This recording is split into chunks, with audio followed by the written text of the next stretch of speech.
You are listening to The Mauer Report, a live radio show that ventures into the mysteries of life, as well as the hot topics of the day, either political or business.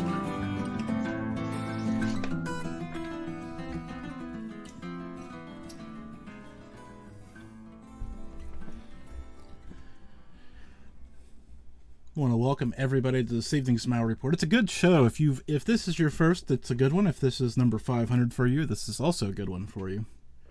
It's hard to believe I've done over 500 of these, but nevertheless, here we go. Every time I say that, my mind just wonders and scares myself. Like, you were only supposed to do a few of these, but here we go. My guest tonight is a returning favorite of mine, which makes him a returning favorite of the listeners because the listeners just keep talking about him. And through the years, we've talked about a number of things, but tonight we're talking about his newest addition to his collection of books. We welcome back Mark Anthony to the program. Mark, how are you doing tonight?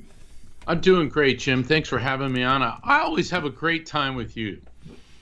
We seem to have wandered throughout the course of, I was going to look it up, but I want to say 8, 9, 10, whatever it is, shows that you've been on. We've kind of roamed through your career and the afterlife, and it's all kind of, so for those people who haven't heard you before and kind of feel like you're missing something, well, you probably are, because me and Mark have talked so much that I just kind of like to jump back into where we were, so fair warning. So Mark brings us tonight the Afterlife Frequency, the scientific proof of how the spiritual contact and how that awareness will change your life. Mark, we got to work on these book titles. We need to shorten them up a little bit. Well, the title is The Afterlife Frequency, and then the subtitle is The Scientific Proof of Spiritual Contact and How That Awareness Will Change Your Life. And it's funny because, you know, when working on a book title, you've got to have something people can see.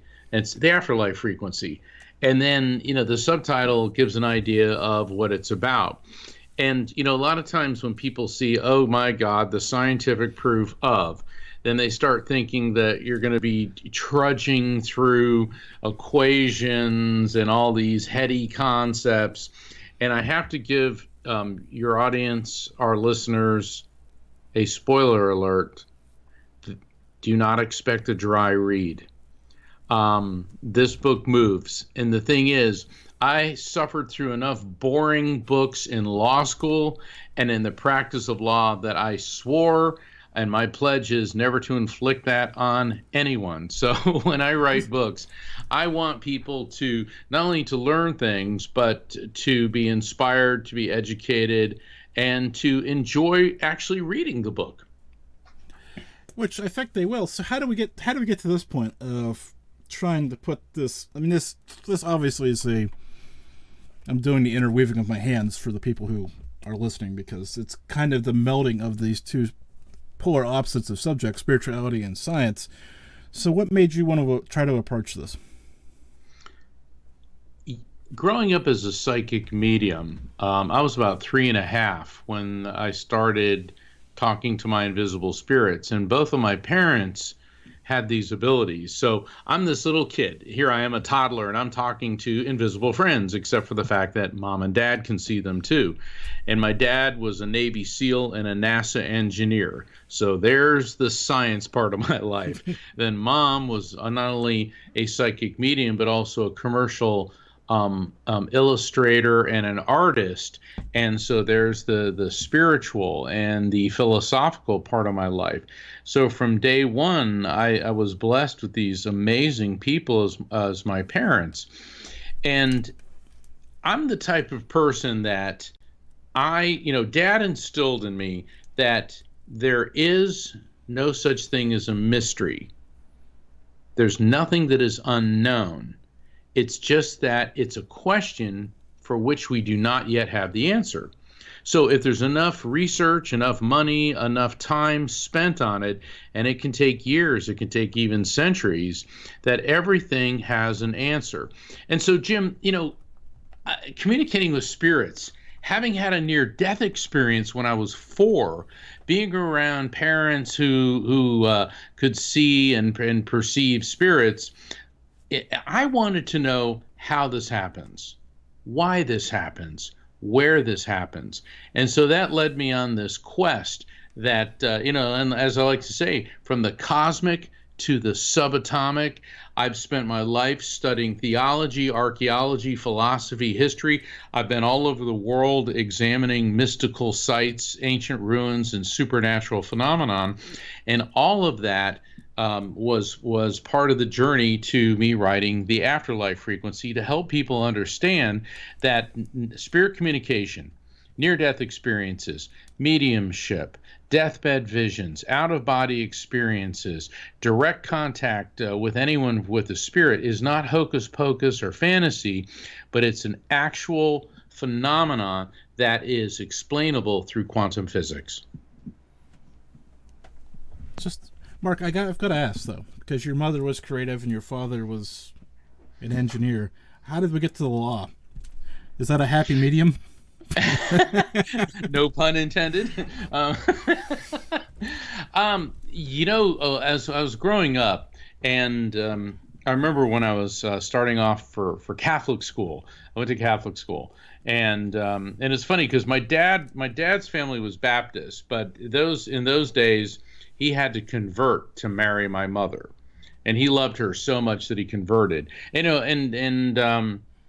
He said to me, do not talk about this in school. People won't understand, I was perplexed, because here I am, I'm in first grade. I was only 5 years old when I started first grade, and they're talking about angels and saints and all these invisible entities and things. And I thought, well, this would be the natural place to talk about this. And then I kind of got the drift that no, it was only their interpretation of it. And I'm not crashing on the Catholic Church or on any religion. It's just that I realized that not everybody's mom and dad were quite like mine. But it's not unusual, Jim, for someone who's a medium to be drawn to the spiritual. And I actually seriously considered becoming a priest. I wanted to go into the clergy to pursue a spiritual life. And then I started looking into it and seeing, good Lord, there's so many rules, so many regulations. So I went to law school instead. And, the joke I like to make is I jumped out of the regulatory fire into the rule-laden, frying pan. But the thing is, I feel like I was drawn to go into the legal profession because it gave me the ability to do the research, the studying, and to interact with people, to do trial work. And so I found that very, very appealing. I'm still a little confused there, Mark, because you left the study of trying to be a priest to become a lawyer to study. Yeah. Anyways.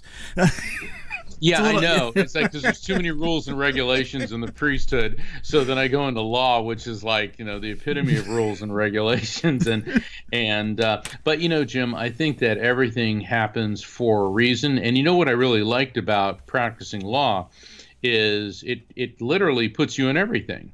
I was a prosecutor. I was a criminal offense lawyer. I was a head injury attorney, trial practice lawyer, personal injury.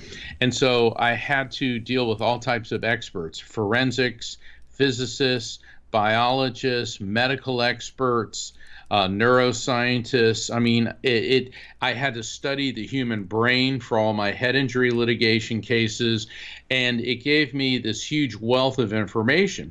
Plus, I've had this natural curiosity. I mean, I'm interested in so many different things.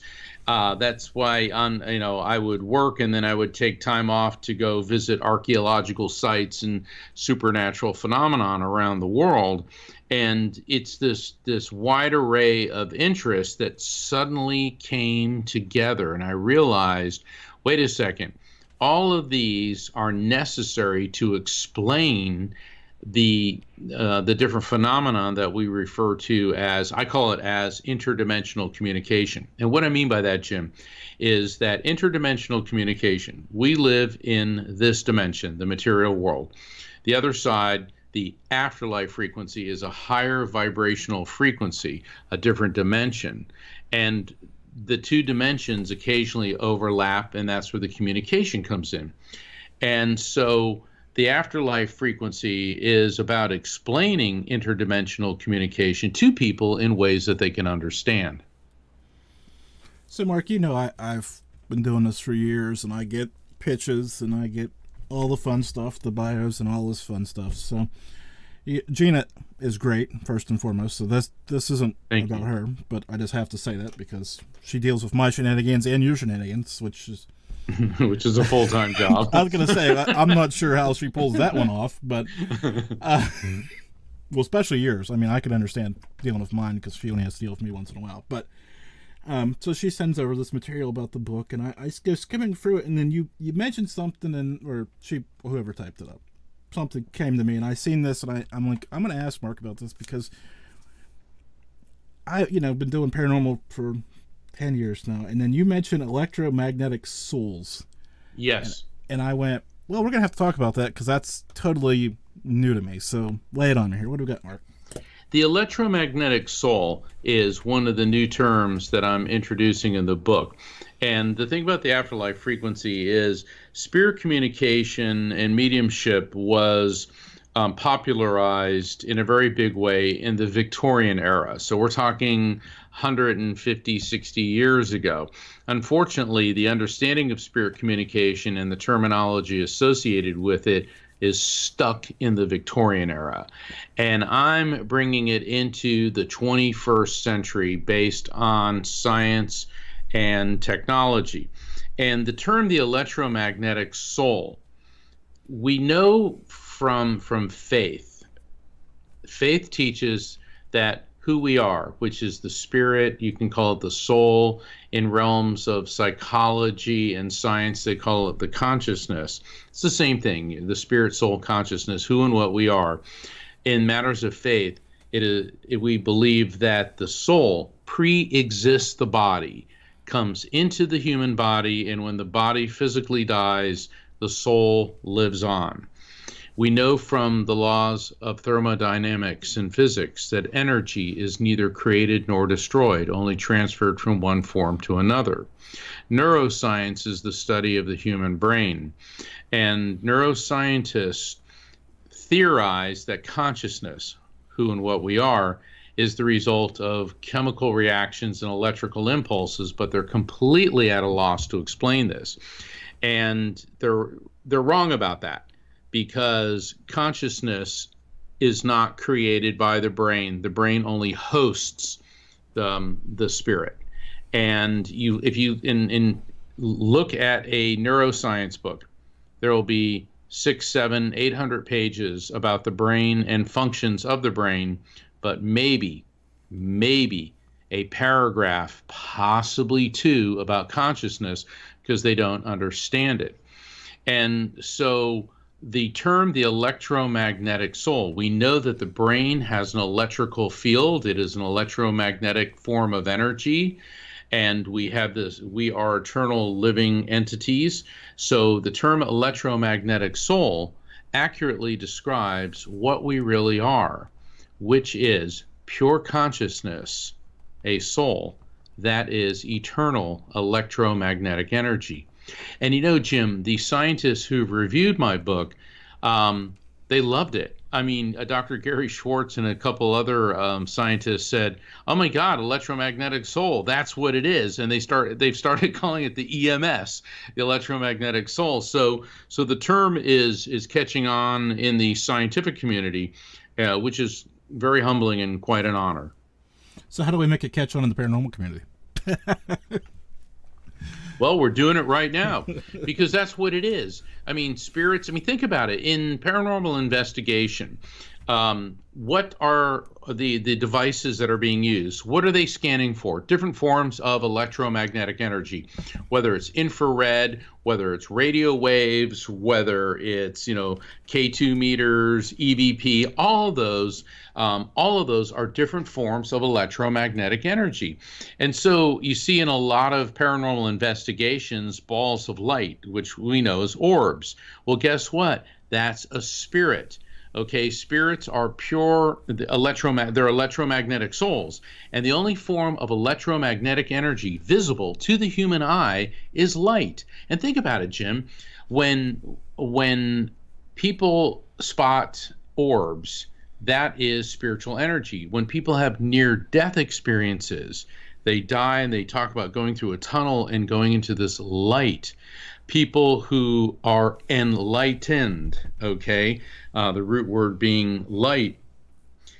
Light has been used by all the great spiritual teachers for 5,000 years, from the Hindu sages of India, through Buddha, through Jesus, through Moses, through Krishna, through Gandhi, through Mother Teresa, St. Francis, the Native American spiritualists, all over the world.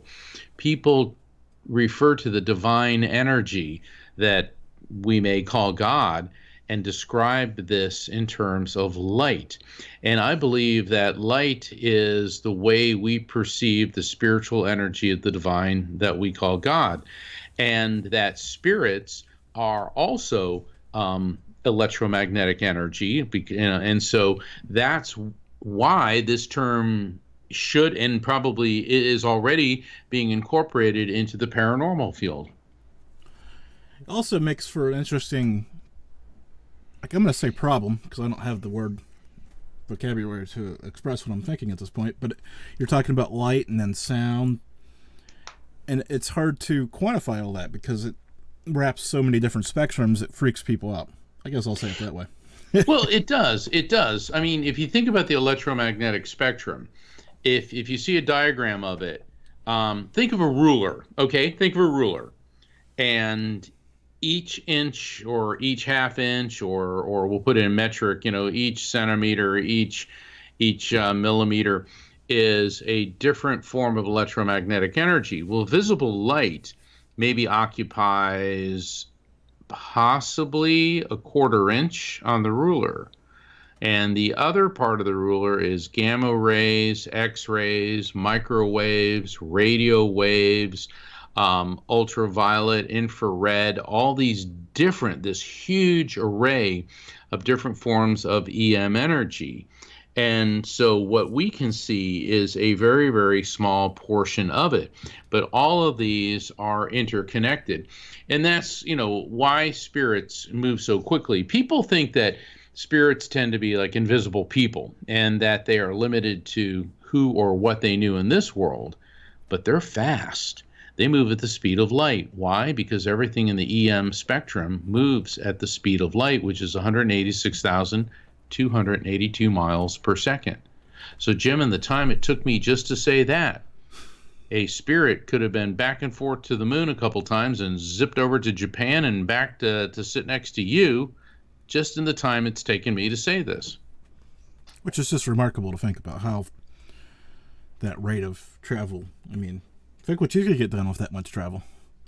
Well, yeah. It also explains why in spirit communication they can come through so quickly. It's like when I do a reading and I open up to frequency, when I open up my brain to tuning into the afterlife frequency, spirits appear so quickly. Well, first off, the other side dimension is not some nebulous distant place. It's not orbiting some star 20,000 light years from here. It's a dimension running parallel to ours. The way I like to describe it is, think of our world as AM radio and the afterlife frequency as FM radio. Okay, so you have two energetic systems which coexist, and then when there's communication, it's when the FM band lowers its frequency. Those of us in the AM band increase our frequency, and we get a frequency match in the zone between. We're not AM radio. We're not going away, right? We're going to be here for a while. Oh, that's We are here to stay. There's some program manager out there just about ready to hurt himself right now after me making that joke. But anyways. Well, I mean, I think that's just an example that's easy for people to visualize, because it's important to give examples people can relate to. It starts getting very, very heady when you begin studying things like string theory, that there's not just one universe, but there's multiverses, multiple universes. And, this originally was kicked around as a theory But now quantum physicists believe that this is the reality of it. And what's really fascinating is that this ties into everything that I'm writing about in the new book, The Afterlife Frequency, because I do incorporate string theory. But once again, I don't write it in a manner that's going to be like reading a calculus textbook. I explain a concept and then I illustrate it through fast moving or very gripping or emotional and sometimes funny stories so that people can relate to it. So let's jump back a little bit, because I did write this down when you were saying it, because I'm interested in this whole concept. Near death experience is where I'm headed, I guess. So, because a lot of people I've had on the show have had one, and then that obviously, let's state the obvious, that changed their life. But let's work that both directions, because obviously being to that point in life is life changing no matter who you are. But most people come out of it with more of a spiritual vein in their existence. Yes. But you said you had yours very young, but you also were having experiences before that. So maybe that isn't necessarily true for you, but you know what I'm saying here. Well, it probably increased. Yeah, my first 5 years of life were very hectic, and I remember being in a carriage. I remember being in a crib. I remember sitting in a high chair. I can remember things from before I was 2 years old. And, I've talked to scientists and I've talked to neuroscientists about it, and they go, well, that's very unusual. But, the first 5 years of my life were there was a lot of trauma involved, physical trauma. First off, I was a blue baby. I wasn't breathing when I was born, and they told my mother that it looked like they said, well, we think we lost him, and she said, you work on him, you work. Mom's just gotten, they humored her, and so they started like rubbing my back and smacking me on the fanny, and all of a sudden I started coughing and I began to breathe. And then when I was about 4 years old, I was very, very ill. I had this horrible fever due to a blood infection called septicemia, and I went into cardiopulmonary failure. And that's when I had my near-death experience. I go into that in great detail in the book. And then I almost drowned when I was 5, and my brother rescued me there. So my first 5 years, like one traumatic event after the other. But the thing is, it gave me this mental clarity of the early part of my life, and it also gave me an appreciation for life. Because, there's days, we all have days like, oh, God, I hate this. And, oh, God, I don't know why I go on. And then I stop and think, I'm here. And there was a lot of times before the time I even made it to the age of 5 that I should not have been here. Yeah, as I say, that's quite the path to get to the point where you were entering school, let alone developing into an adult. So, let's do the easiest question of the night right now. I think we're at that point because I don't want to forget. I know, I'm looking at the time and we're almost halfway through, and I know how this all ends here in a few minutes. Mark, where can people find the book and find you and all that fun stuff? Oh, absolutely. I invite everyone to kindly visit my website, which is afterlifefrequency.com. Same as my book, the afterlifefrequency.com. You can find my book on Amazon. If you go to my website, please sign up for the newsletter so it'll keep you up to date on upcoming events. Also, Jim, I have an event coming up on October 2nd. It's a online event, a spirit communication event, which is being hosted by brightlive.com. That's BRIGHTLIVE.com.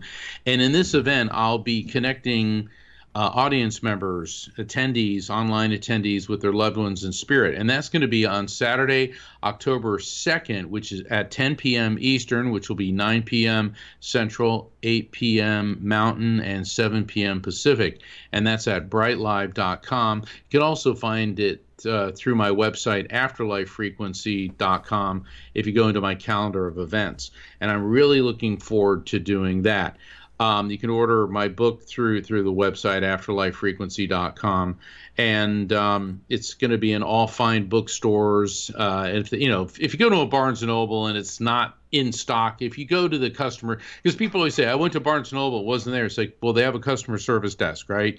You walk up there and say, I want to order this book, and voila, they'll have it for you in a couple days. So it's going to be on sale worldwide October 12th. And you can pre-order your copies now. So Kat Ward from Paranormal Hot, I know she was supposed to talk to you. I don't know if you guys ever connected, but she's asking, do you sell autographed copies?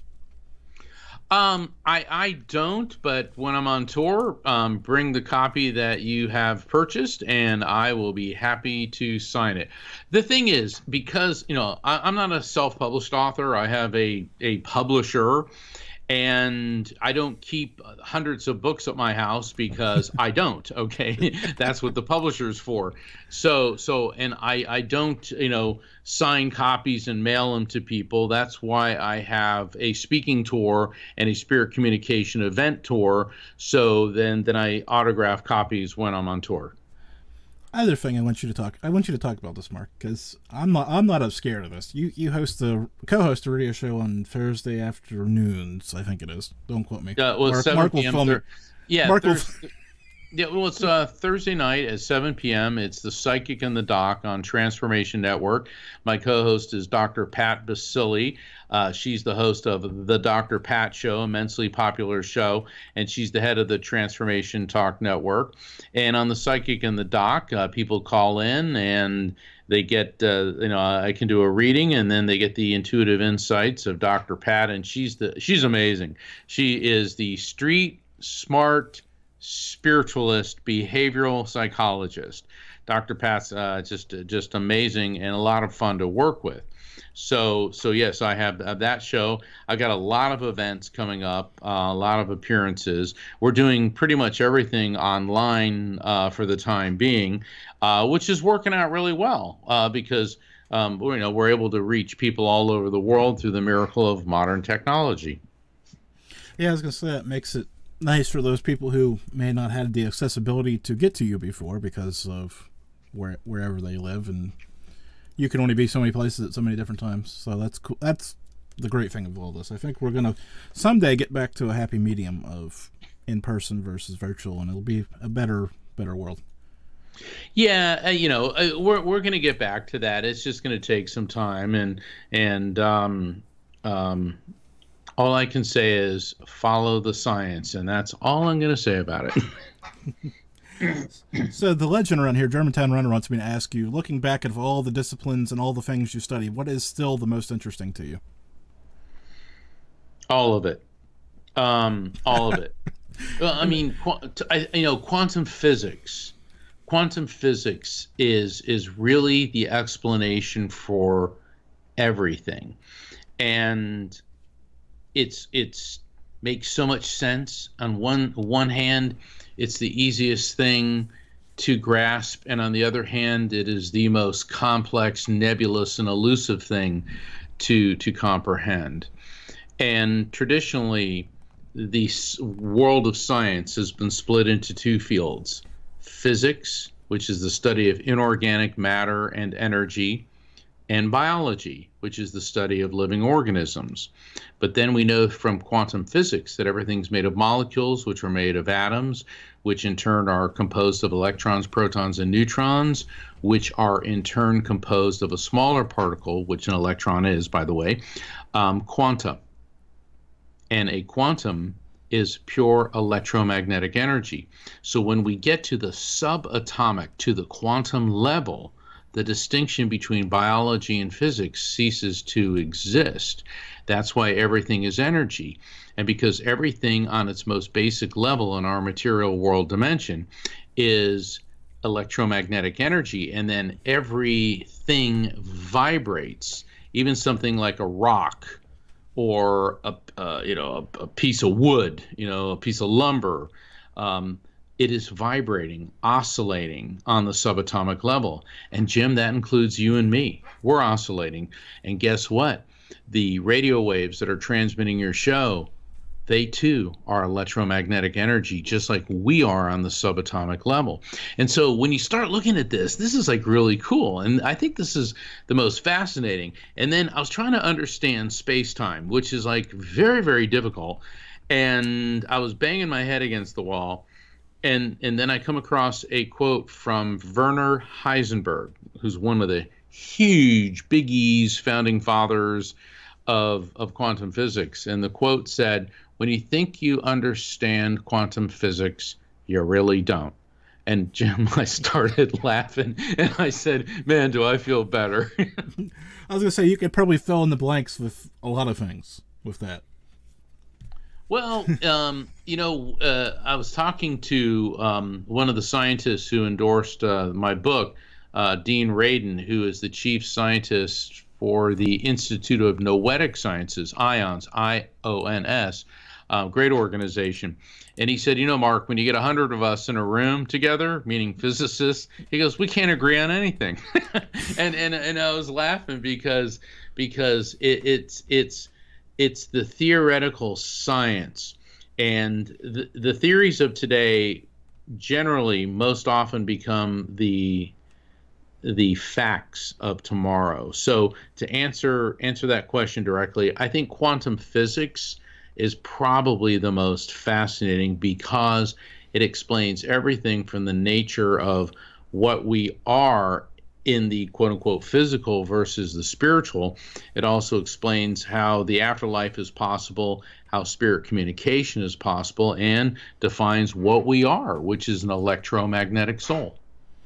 So I've got to ask you this out of this world question because we're here. Do conscious entities exist out in space? Are there ghosts out there? That is such a cool question, and I tend to think yes. And here's why I think this. I gave a lecture on reincarnation. It was called Debunking Death, the Science of Reincarnation and Near-Death Experiences. And one of the big attacks that skeptics bring up about reincarnation is that there are more people alive today on planet Earth than have ever existed in human history. So if you add up all the people that have ever existed before this time period, there's more now than existed before that. And they get this very smug, "Oh, so I got you there." To which my response is, so you're assuming that Earth is a closed energetic system. Isn't energy neither created nor destroyed, only transferred from one form to another? So there are a stream of electromagnetic souls coming into our Earth dimension, our material world dimension, as there are leaving. So that would indicate the answer to your question, Jim, is yes. And I'll layer this up with my own personal beliefs, and you don't have to agree with them if you don't want to. But no, go for it. Well, we may be more humans than ever. We've also killed more trees and animals and all this other stuff that has had some sort of energy. So I think if that number is closed, I think we might still be within the same number, if you wanted to go to that point. But that's, like I said, that's really interesting. And throughout the course of my life, I have been honored. I met Neil Armstrong, the first man to step on the moon. I've also met Buzz Aldrin, the second man to step on the moon. I met John Glenn. I met Mike Foreman, who was a captain of the space shuttle, and I met a politician who was an astronaut, Bill Nelson, who's now the head of NASA. And I asked all of them, what was it like? And I'll never forget John Glenn telling me, "Mark, when I looked down and saw the Earth and how alive it was and how beautiful it was, and then it dawned on me, it's so fragile, and it's also the only place we have to live." And Neil Armstrong said something very similar, as did Buzz Aldrin. And that's what concerns me about, humans. I hear people, oh, global warming isn't true, isn't true. It's like, look, I've been in rainforests all over the world. I spent a fair amount of time in the Amazon.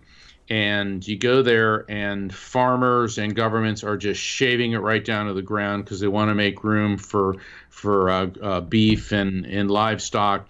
And the problem is, the less rainforest, the less rain. Also, the less oxygen is produced.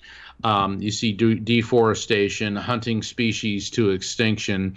It's like, nature has a perfect balance until humans get involved and we start over-consuming, over-consuming, over-consuming, and it's completely disrupting the balance. And I also believe that we can use technology and our scientists to come up with alternate sources of energy that don't produce greenhouse gases, and then we can restore the balance to this planet. And that's just it. We have the intellect, we have the scientists, we have the capability. It simply has to be developed. Which this one kind of came to me the other day when I was scrolling social media. So I fell down a rabbit hole, which I can't believe I fell down, but I'm glad I did, but I don't know what to do with it. So we're going to talk about it now because we're here. We're going to run out of dirt.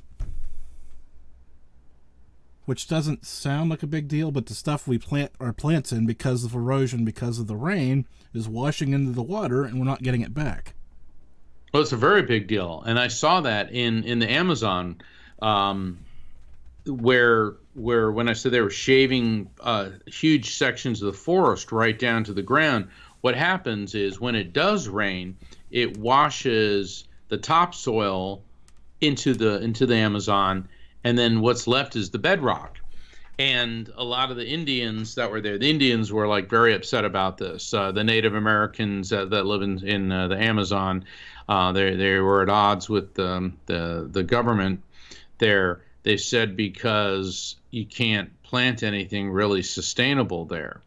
And it's not a silly question, Jim.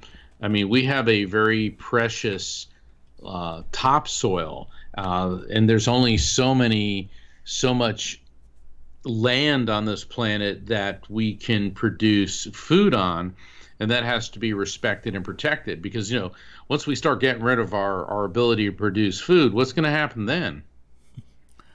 Well, let's hope we don't get to that point. Okay. Yeah, I hope that we don't.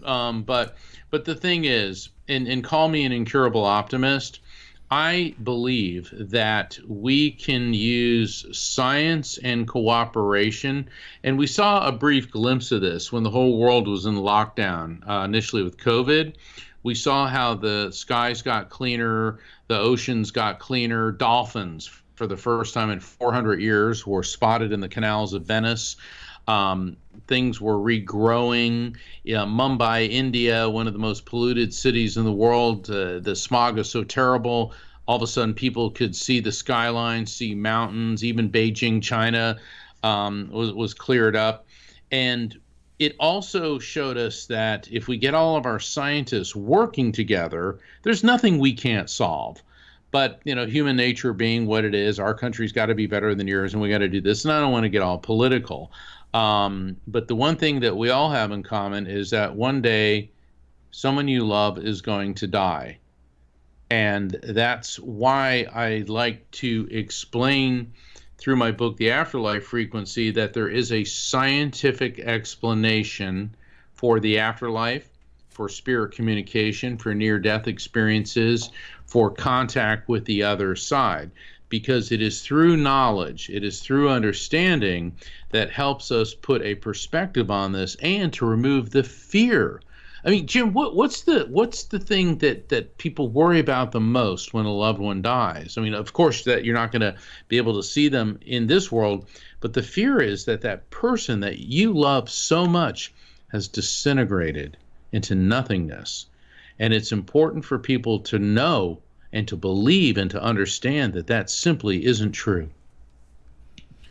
So, with all... Okay, we're going to stay in this context for just a moment. We're going to take it the other direction.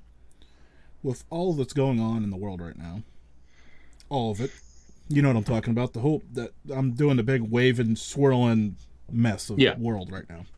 No matter what you're looking at. How do people? Because there's a need for community and spirituality that I think we can kind of all agree that we're kind of missing right now, on some level. Because I'll preface this for myself. I found myself out of center, out of balance, whatever way you want to put that, for the last 2 years. Even before all the world shut down. Like, there's just been kind of this uneasy, unenergy, like, I don't know. And I've constantly been trying to fight, because I know it's not the same as it was, because every day that goes by, it kind of shifts one way or the other, or you learn something new. But for those listeners out there who are in this boat that I'm in, I'm sure there's more of us than aren't. What advice do you have for people trying to regain center? We certainly live in trying times, but I think we need to take a perspective on this, that every generation has its difficulties. Every generation has its challenges. When I was a teenager, Jim, I remember I had the benefit of meeting this woman. Her name was Anita. And I was always a history buff. So here I am, I'm 15 years old. And she started talking that she lived, and she was from England. And she had that delightful English accent. And she said that she lived in London during the Battle of Britain, during the German Luftwaffe bombing London. And I was like, okay, suddenly I was all ears. I'm like, oh my gosh. And I said, you lived through that? She says, yes, I did. And she was only a teenager at the time. And she said sometimes you'd go to work and it wasn't there. And then you'd come home and sometimes it wasn't there. And she said that it was terrifying. And she said that the German bombers would come and they'd start dropping bombs on London. And she said, and we'd have to go into the tubes, which is what they call the subway. And she goes, and it wasn't very British, sitting there huddled with perfect strangers, because the British are very, proper about their personal space and all this. And she said, but we endured. And then she said, one time though, she did come home and her home had been obliterated. And luckily her mother had been at work, but they were without a house.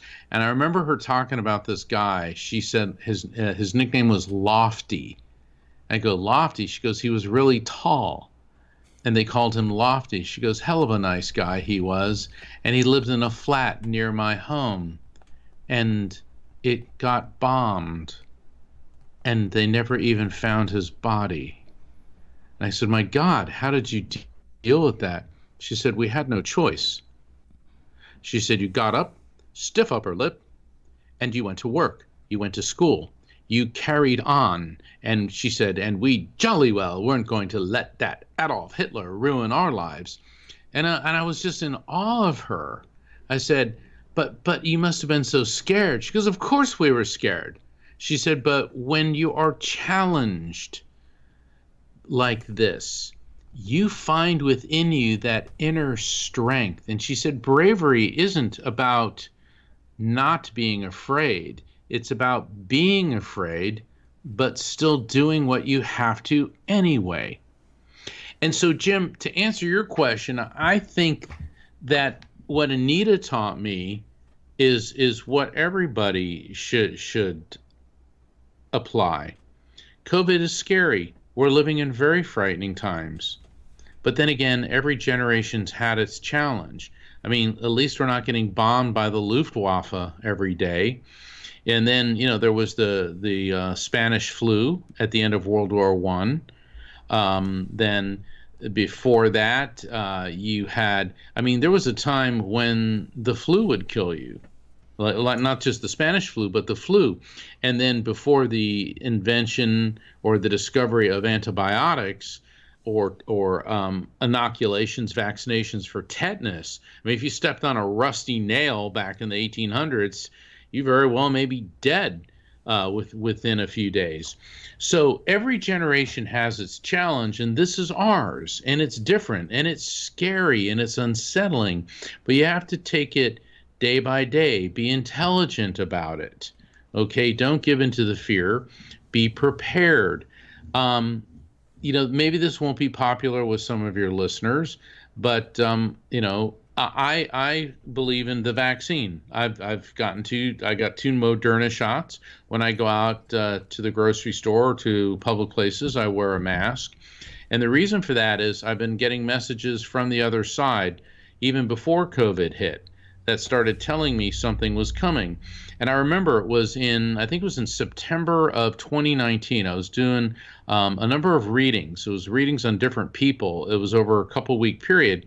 And their spirits would come through, and they kept showing me images of them wearing surgical masks, and everybody around them wearing surgical masks. And I'm like, what is this? And they were like, what doesn't make sense? And I said, well, they keep talking about March 2020. And they keep showing you a surgical mask. Well, in March 2020, when everybody started wearing surgical masks, I started getting this flood of emails from people saying, we figured it out. Our spirits were telling us last year, March 2020, we'd all be wearing masks. And so there have been other messages that I've gotten, and the most recent one was continue to wear your armor. And the way that I've interpreted that, the armor is the vaccine and the mask. But they said there will be a turning point, but it's going to take time. And unfortunately, that time is going to flow into 2022. Now, I realize there's probably a lot of anti-vaccine and anti-mask people that are probably unfriending me on Facebook and hating me right now. And if that's what you want to do, then do it. But I read the science, I read the evidence, and then I'm receiving these messages from the other side, which has never steered me wrong. And this is the proper thing to do.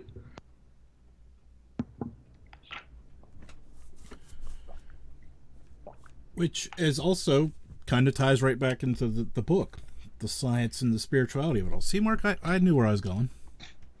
Yeah, I mean, you did that really well. Well, science and spirituality should not be mutually exclusive.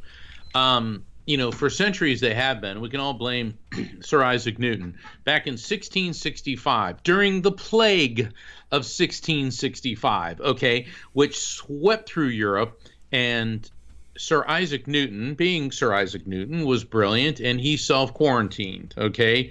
He got out of harm's way.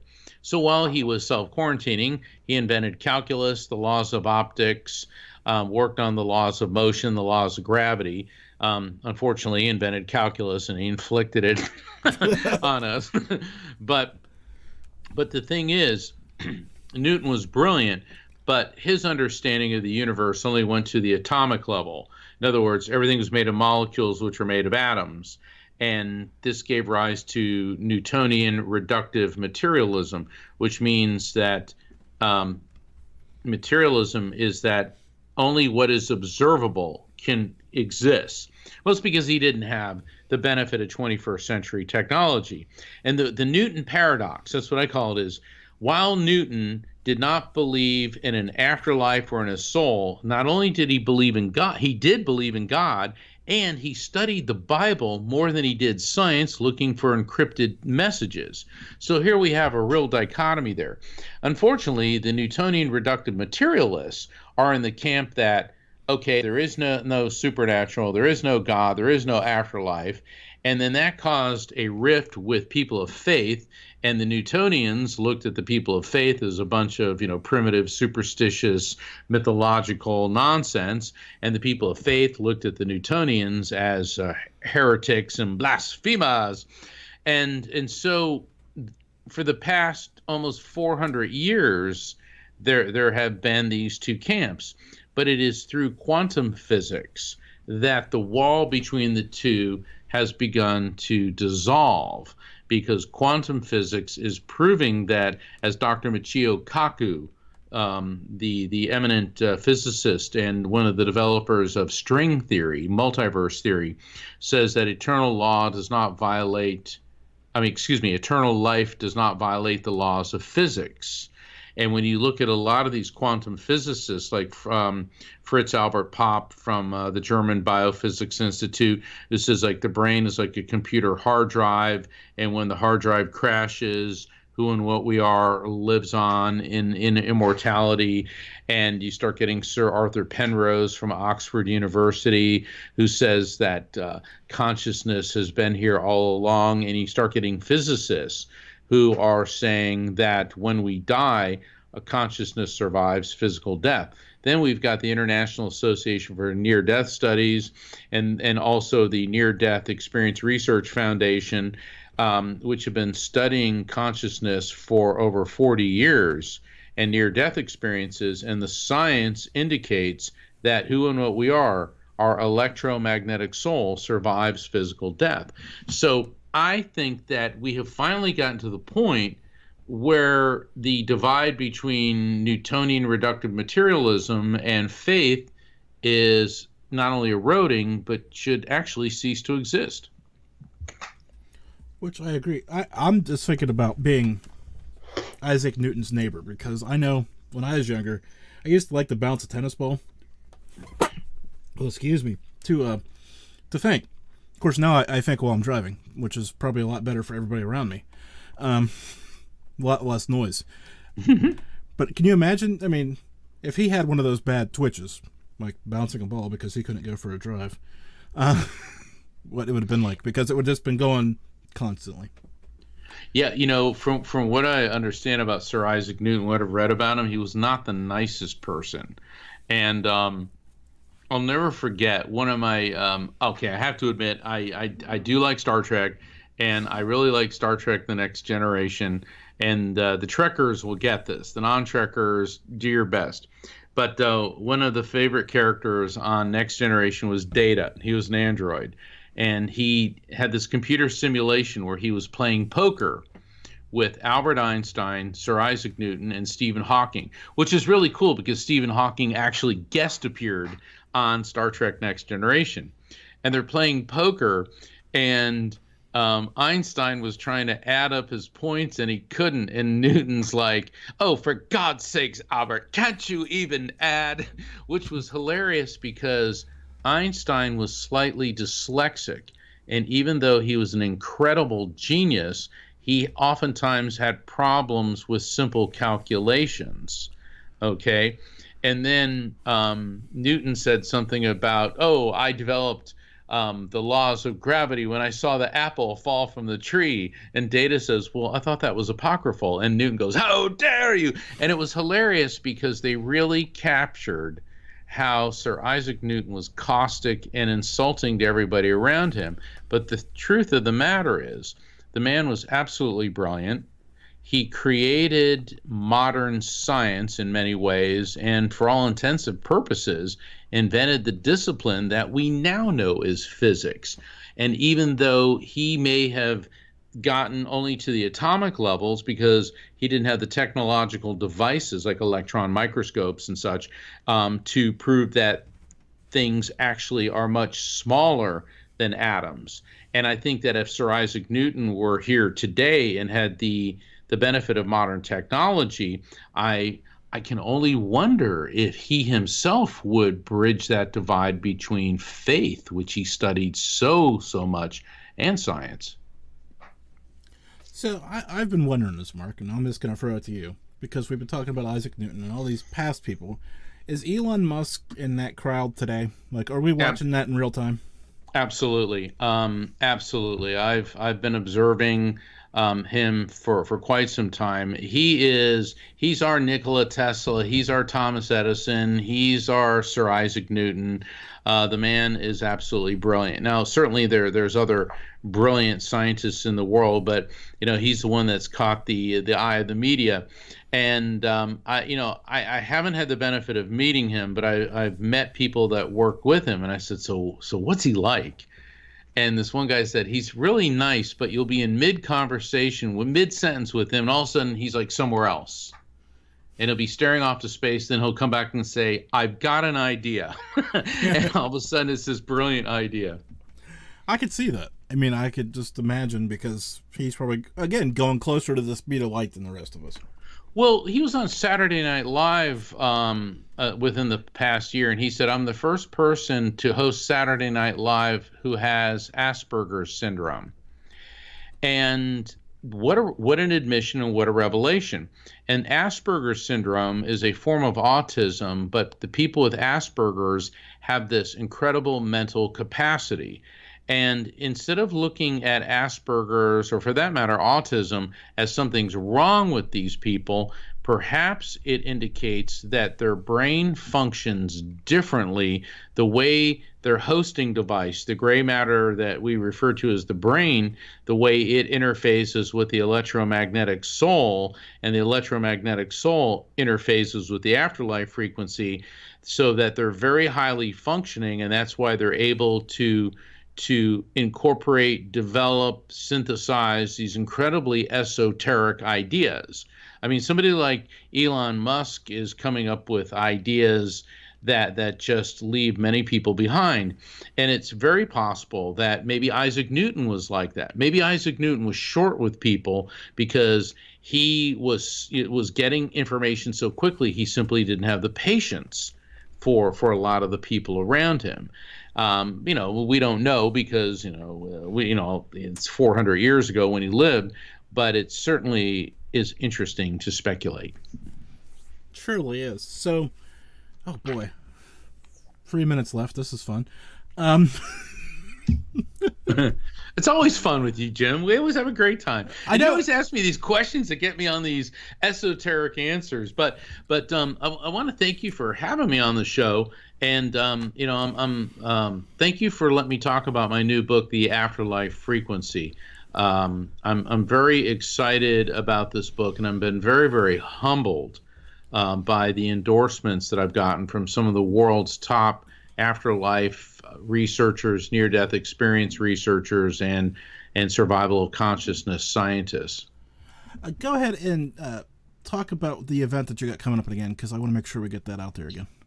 Sure. It's Saturday, October 2nd, 10 p.m. Eastern, which would be 7 p.m. Pacific, and it's hosted by brightlive.com, which is BRIGHTLIVE.com, and it's like what I do when I'm on tour in person, except it's online. And because electromagnetic souls move at the speed of light, I'll be doing a spirit communication event where I'll be conducting random audience members with their loved ones in spirit. And that's going to be Saturday, October 2nd. For tickets and information, please visit brightlive.com or go to my website, afterlifefrequency.com. And Mark, I think I've said this every time I've talked to you. Sometime we've got to get together and do some live readings, but I keep saying that every time I have you on, we talk about something else and we never get there. Well, that's fine. Go ahead and just give us some dates when you're taking calls from listeners, and I'll have Gina schedule one, and then I would be honored to do that for your listeners. And then we'll talk about something else and just blow past them and not do it anyways. I know me too well. Both. Maybe we can talk for the first half hour and do readings in the second. So yeah, we'll make it work. I just, Mark, you know how this goes. We get together in all the traditional things that we try to do. I'm glad we got the book promoted tonight, I guess is what I'm saying.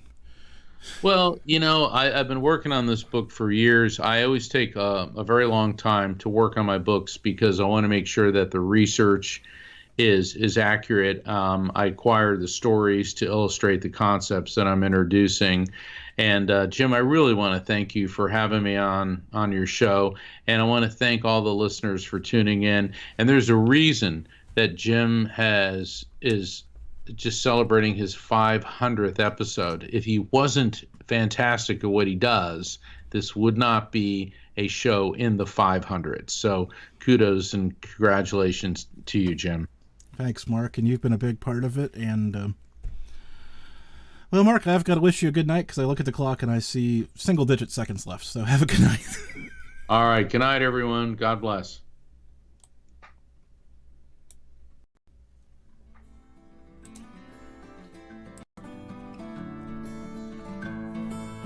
Thank you for listening to this episode of the Mal Report. Stay tuned for details on saving money at the Duck Pond Shop.